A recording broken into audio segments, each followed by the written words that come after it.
What's going on everyone, you're back with your boy Jono for another quick math lesson. Today we're going to look at a concept called the difference of two squares, and we're specifically looking at surd examples.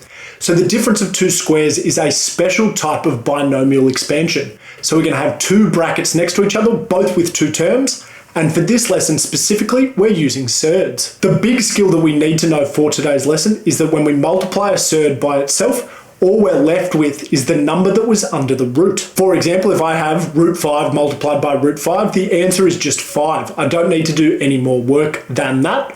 I can just remove that square root sign and I get the mark. The reason that this is so important is because we're going to deal with so many more whole numbers. We hate using surds, they're irrational, that doesn't make that much sense.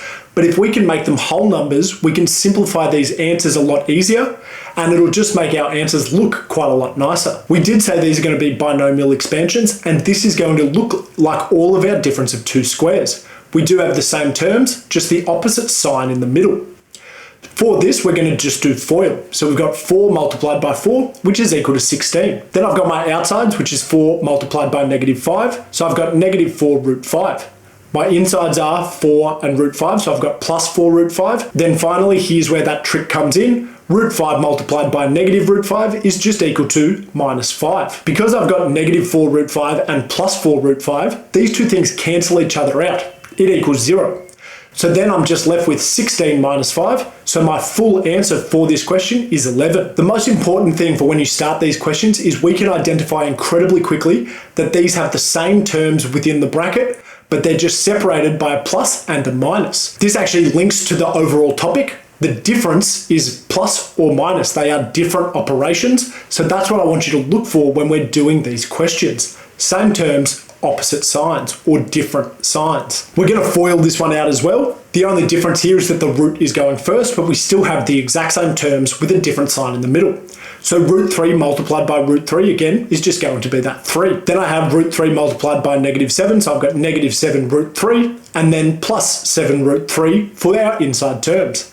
Finally, I've got to do 7 multiplied by negative 7, which is negative 49 at the end. Crazy, the middle terms again cancel each other out here, so I have 3 minus 49. My final answer is negative 46. That's done. So we don't want to do FOIL every single time. It takes way too long. The big shortcut is that the middle two terms are always going to cancel each other out when we have these difference of two squares. So the same terms with the opposite sign. We could do this for millions of examples and we would always get negative, positive, which would both cancel each other out every single time. What this leaves us with is the first term that we have squared minus the second term we have squared. And this is where the difference of two squares gets its name. The general rule is a plus b all multiplied by a minus b leaves us with the first term squared, a squared, minus b squared. So we've got the difference minus of two square numbers, a squared and b squared. So this is how we're going to remember the difference of two squares. For this one, we're going to smash this out without using FOIL, and we're going to see if we can get to the answer incredibly quickly without having to do much work. So we know that we've got the same things, a and b, with a minus and a plus in the middle. So this fits our criteria. So the first term squared is root 3 all squared minus the second term all squared, root 5 squared. Well, root 3 squared is 3 minus root 5 squared, which is 5. 3 minus 5 is equal to negative 2. We could do all the shebang, FOIL it out, but this is correct because it follows the difference of two squares rule. We can even do it with terms that look a little bit harder. So again, we're not going to FOIL this out. We're going to go straight to our difference of two squares rule. So I've got 4 root 2 all squared minus root 5 all squared. So my 4 root 2 squared becomes 16 times 2. So 4 squared and then root 2 squared. And then I have to minus 5. So 32 minus 5 is equal to 27. And that's my final answer. Being able to recognize these incredibly quickly will firstly save you a lot of time in working out in a test condition. And these also come back all the time in year 11 methods or year 11 advanced maths.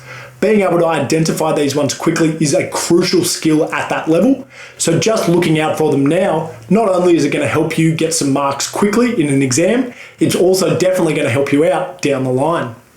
Thanks so much for watching this lesson, guys, and I'll see you later.